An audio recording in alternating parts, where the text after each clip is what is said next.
Hello friends, मैं doctor Abhilasha RK Patel, MD Panchakarma, PG Ayurveda coaching classes Bhopal से।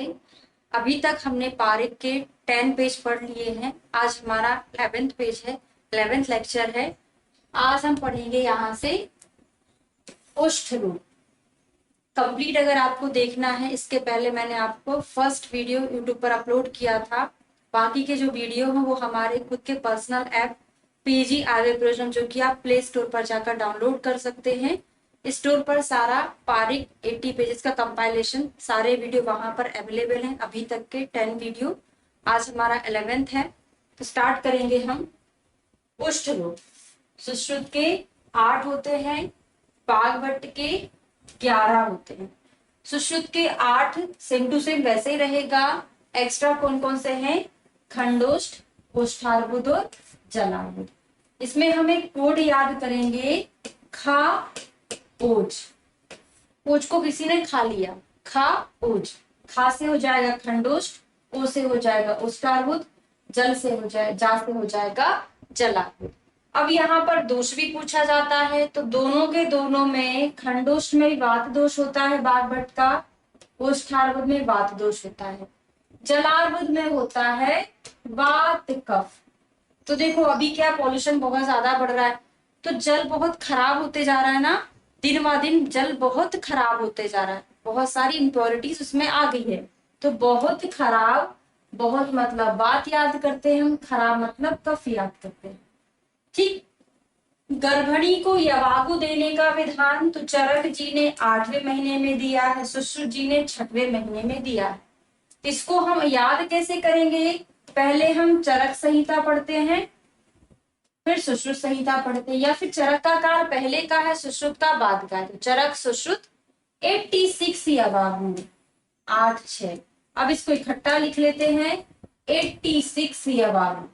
तो चरक जी का 8 है, सुश्रुत का 6 हो जाएगा। एक और चीज होता है, सुश्रुत ने ऐसा भी बोला है कि 8वें महीने के पश्चात जब तक प्रसव ना हो तब तक हमको यवागु जांगल मांस रस देना है गर्भिणी को। 8वें महीने के बाद उन्होंने 9वें महीना नहीं बोला, 8वें के बाद बोला जब तक प्रसव ना हो। तो सुश्रुत जी का सामान्य प्रसव काल कितना बताया है? 1 वर्ष तक सामान्य बताया, तो वहां पर लिया। अभी मैं इसको गायनी के नोट्स में से थोड़ा सा डिटेल में बता दूंगी। 8वां और 9वां महीना अकेला, क्योंकि इसके पहले जो गर्भिणी की मासानुमासिक परिचर्या है, मैं एक वीडियो आपको सेंड कर चुकी हूँ, यूट्यूब पर अपलोड हो गया है मेरा, गर्भिणी की मासानुमासिक परिचर्या, वहां पर आप डिटेल में देख सकते हैं। इसमें हम ओनली 8वां और 9वां महीना और यवागु आदि के बारे में देखेंगे। ठीक है। तो सुश्रुत जी ने अष्टम मास में आस्थापन अनुवासन बस्ती दोनों देने को बोला है। चरक जी ने 9वें महीने में दिया अनुवासन बस्ती। अब देखो याद करेंगे हम, सुश्रुत के साथ साथ अष्टांग हृदय भी है, अष्टांग संग्रह भी है। तो सुश्रुत जी ने क्या बोला? 8वें महीने में दोनों बस्ती देंगे। तो देखो 8 हम कैसे बनाते? ऐसे बनाते हैं ना, 2 बार शून्य बनाया तो 1 शून्य से ले लो अनुवासन बस्ती, ये कोड है हमारा, याद रहेगा। 1 शून्य से ले लो आस्थापन बस्ती। कौन कौन बोला? सुश्रुत भी बोले, संग्रह भी बोले, हृदय भी बोले। 2 शून्य में 2 बस्ती। अब चरक जी आते हैं, नो हम कैसे बनाते हैं? ऐसे बनाते हैं, 1 शून्य बनाया और ऐसे बना दिया। 1 शून्य मतलब 1 बस्ती। कौन सी बस्ती?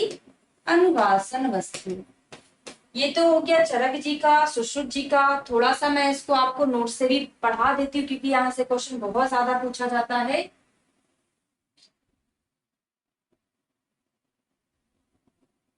हाँ जी, तो देखिए यहाँ पर सुश्रुत जी के अकॉर्डिंग, चरक जी के अकॉर्डिंग हम देखें तो लिखा हुआ है 9वें महीने में अनुवासन बस्ती दी हुई है। सुश्रुत जी के अकॉर्डिंग देखें तो 8वें महीने में इन्होंने आस्थापन किससे दिया है? वदरोदक फलक सहित दिया हुआ है, अनुवासन बस्ती दिया हुआ है। ठीक है। बागभट्ट जी का आता है, तो बागभट्ट जी ने 8वें में तो दोनों बस्ती दी हुई है, कौन सी? अनुवासन और आस्थापन, लेकिन 9वें महीने में भी उन्होंने अनुवासन बस्ती का प्रयोग किया है। समझ रहे हैं? बागभट जी सुश्रुत जी को फॉलो तो करते ही करते हैं, चरक जी को भी करते हैं। उन्होंने बोला कि 9वें में अनुवासन बस्ती भी देना है जो चरक जी ने दी। इसके बाद मैंने इसको समराइज भी किया हुआ है कि किस आचार्य ने कौन से महीने में क्या बोला, ये नोट्स में दिया हुआ है। अगर आप क्लास ज्वाइन करते हैं तो आपको ये हार्ड कॉपी आपके एड्रेस पे भी प्रोवाइड की जाती है। तो चरक जी ने यवागु 8वें महीने में, 8वें महीने में, सुश्रुत ने 6वें महीने में, और क्या बोला है 8वें के बाद प्रसव काल तक भी दिया जाता है। फिर बागभट ने 9वें महीने में बोला, यवागु 9वें महीने में है बागभट का, बस्ती चरक की 9वें में, सुश्रुत अनुवासन है, सुश्रुत की 8वें में, आस्था पर अनुवासन दोनों है, बागभट की 8वें में आस्था पर अनुवासन दोनों है, जो अभी मैंने आपको याद करा दिया। और 9वें में भी बागभट जी ने अनुवासन बोला। ठीक है, पिचू चरक जी ने भी 9वें में बोला, बागभट जी ने भी 9वें में बोला। अब थोड़ा सा मैं आपको यवागु और पेया के बारे में समझा देती हूँ। ये क्वेश्चन भी बहुत ज्यादा पूछा जाता है, श्लोक से क्वेश्चन बनता है। शीर यवागु सर्पस्मति काले काले पिबे, यवागु में घी मिलाकर सर्पी मिलाकर किस आचार्य ने बोला है? तो सर्पिस्मति ऐसा टर्म चरक जी ने दिया है।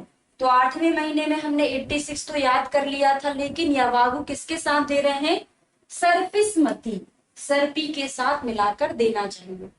अब सुश्रुत जी का देखिए, सुश्रुत जी ने 6वें महीने में है यवागु बोला है।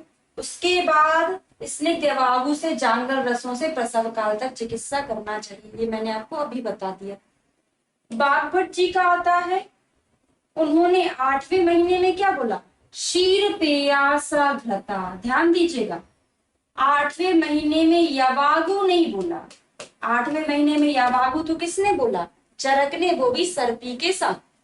8वें महीने में यवागु नहीं बोला बागभट ने। बागभट ने 8वें महीने में बोला क्षीर पेयासा घृता, दूध की पेया बना के घी के साथ लो, ये बागभट का है। लेकिन उन्होंने 9वें महीने में क्या बोला? ये इंपॉर्टेंट है, उन्होंने बोला बहु स्नेह या प्रचुर स्नेह वाली यवागु का सेवन। इसीलिए मैंने आपको अभी कंपेयर करके बता दिया है कि बहुत ज्यादा मात्रा में स्नेह और या फिर प्रचुर मात्रा में स्नेह वाली यवागु का सेवन बागभट ने 9वें महीने में बोला, चरक जी ने 8वें महीने में बोला। जबकि बागभट ने 8वें महीने में तो क्या बोला है? ओनली शीर पेया बोला है घृत के साथ। ठीक है, अब वापस आ जाते हैं पारिक पे, जो हमारा पेज चल रहा है अभी।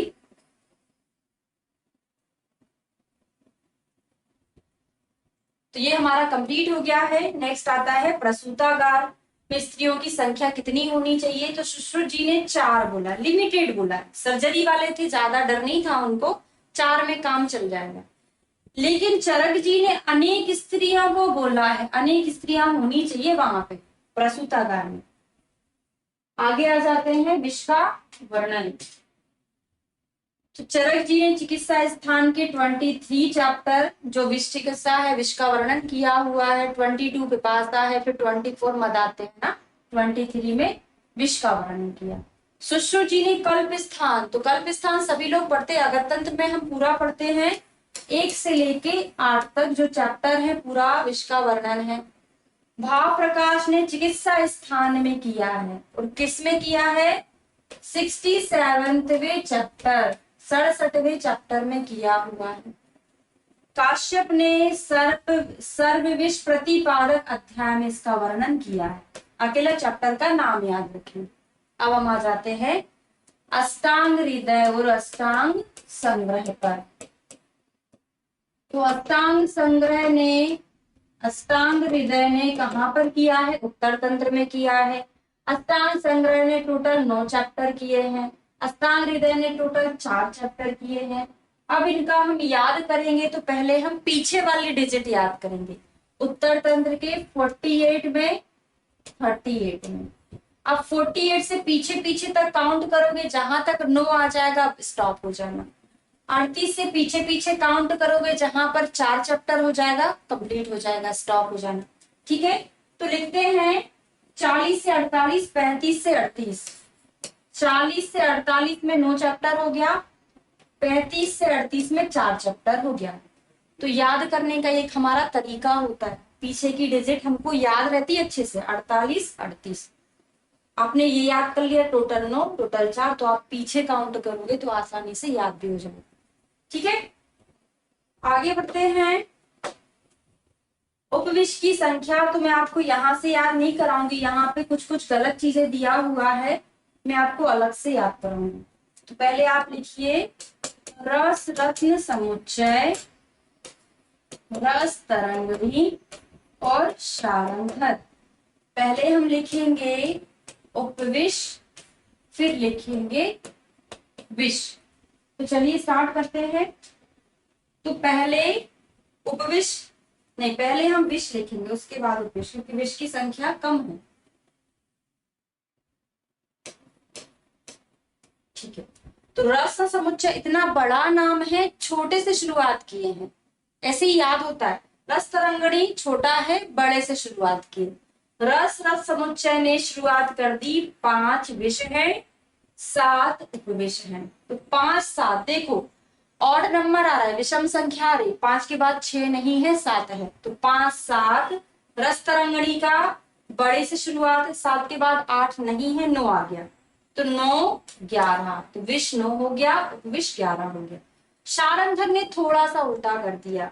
क्या कर दिया उन्होंने, 9 तो मान लिया विष और उपविष मान लिया 7, ये थोड़ा सा उल्टा कर दिया। नहीं तो हम हमेशा छोटे से बड़े पे गए थे ना, तो यहाँ पे बड़े से छोटे पे चला गया। ठीक है, तो यहां से आप इतनी याद कर लीजिएगा, क्योंकि इन्हीं आचार्य का ज्यादा पूछा जाता है। और बाकी जो अगर तंत्र के नोट्स हमने बनाए हुए हैं उसमें सारा सही लिखा हुआ है, यहाँ पे कुछ मिस्टेक है तो यहाँ से नहीं याद करना आपको। स्वर भेद आता है, चरक जी का 6 नहीं है, 5 होता है। मेदोज नहीं माना है ना, वो अलग है, वो सुश्रुत का है। वातज पित्तज श्लेष्मा सन्निपातज और रक्तज, ये 5 प्रकार के स्वर भेद है चरक जी के। सुश्रुत के 6 हैं, वातज पित्तज श्लेष्मा सन्निपातज क्षयज और मेदोज, ये इंपॉर्टेंट है। क्षयज और मेदोज का जो मैंने संहिता में पढ़ाया हुआ है, क्षयज मेदोज से ज्यादा क्वेश्चन पूछा जाता है। नेक्स्ट आता है अरोचक। अरोचक को ही हम भक्तोपघात कहते हैं। तो चरक जी के भी 5 है भक्तोपघात, और 2 आचार्य और लिख लीजिए, सुश्रुत और माधव। सुश्रुत जी, माधव जी, इन तीनों आचार्य के 5 हैं। वातज पित्तज श्लेष्मा सन्निपातज और मानसिक, है ना, मानसिक भी होती है अरोचक। द्विहृदयावस्था, तो चरक जी का, हारित जी का, काश्यप जी का द्विहृदयावस्था तीसरे महीने में है। जब भी द्विहृदयावस्था विदाउट रेफरेंस क्वेश्चन पूछा जाता है तो हमेशा सुश्रुत संहिता के अकॉर्डिंग अटेम्प्ट करना होता है, क्योंकि शारीरिक स्थान में सुश्रुत श्रेष्ठ होता है। ठीक है, तो यहाँ पर हम लिखते हैं, किसी ने पूछा बच्चा कब चहकने लगता है, तो बच्चा तीसरे महीने में चहकने लगता है। तो चा से चरक, हा से हारित, का से काश्यप।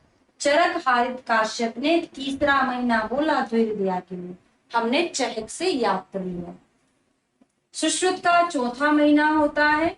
अब यहाँ पे जो बागवट लिखा है बहुत इंपॉर्टेंट है सुश्रुत जी का, विदाउट रेफरेंस सुश्रुत का ही आंसर लगता है। ठीक है, बागवट जी ने 3 पक्ष मतलब यहाँ पे संग्रह है, अष्टांग संग्रह ने बोला है 3 पक्ष से 5 मास तक। संग्रह ने कुछ ज्यादा ही संग्रह कर लिया, लंबी डिजिट बताई ना यहाँ पे 3 पक्ष से 5 मास तक। अब हृदय का आ जाता है। हृदय जी ने द्विहृदयापचार दूसरे महीने में बताया, 2 माह में। ऐसे याद कर लेना, हार्ट में 4 चैम्बर, मोटा मोटा 2 चैम्बर याद कर लो, क्योंकि राइट और लेफ्ट होता है ना हृदय में, तो हृदय में राइट लेफ्ट 2 है, तो 2 महीना ऐसे करके भी याद कर सकते हैं। काश्यप का अभी चहक से मैंने याद करा दिया।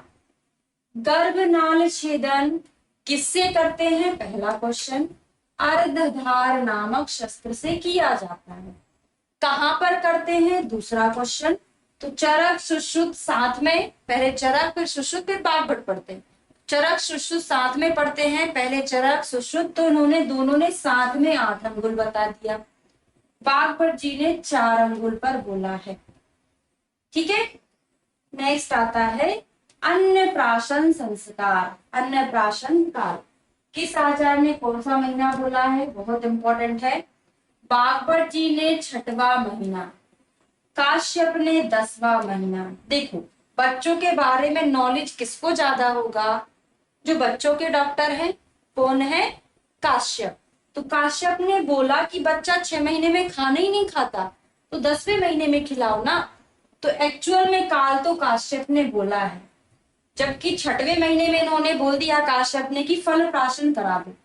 तो 6वें महीने में काश्यप जी ने फल प्राशन बोला है। बच्चा खाना तो कब खाएगा, 10 महीने में खाएगा। नेक्स्ट आता है कर्ण वेधन।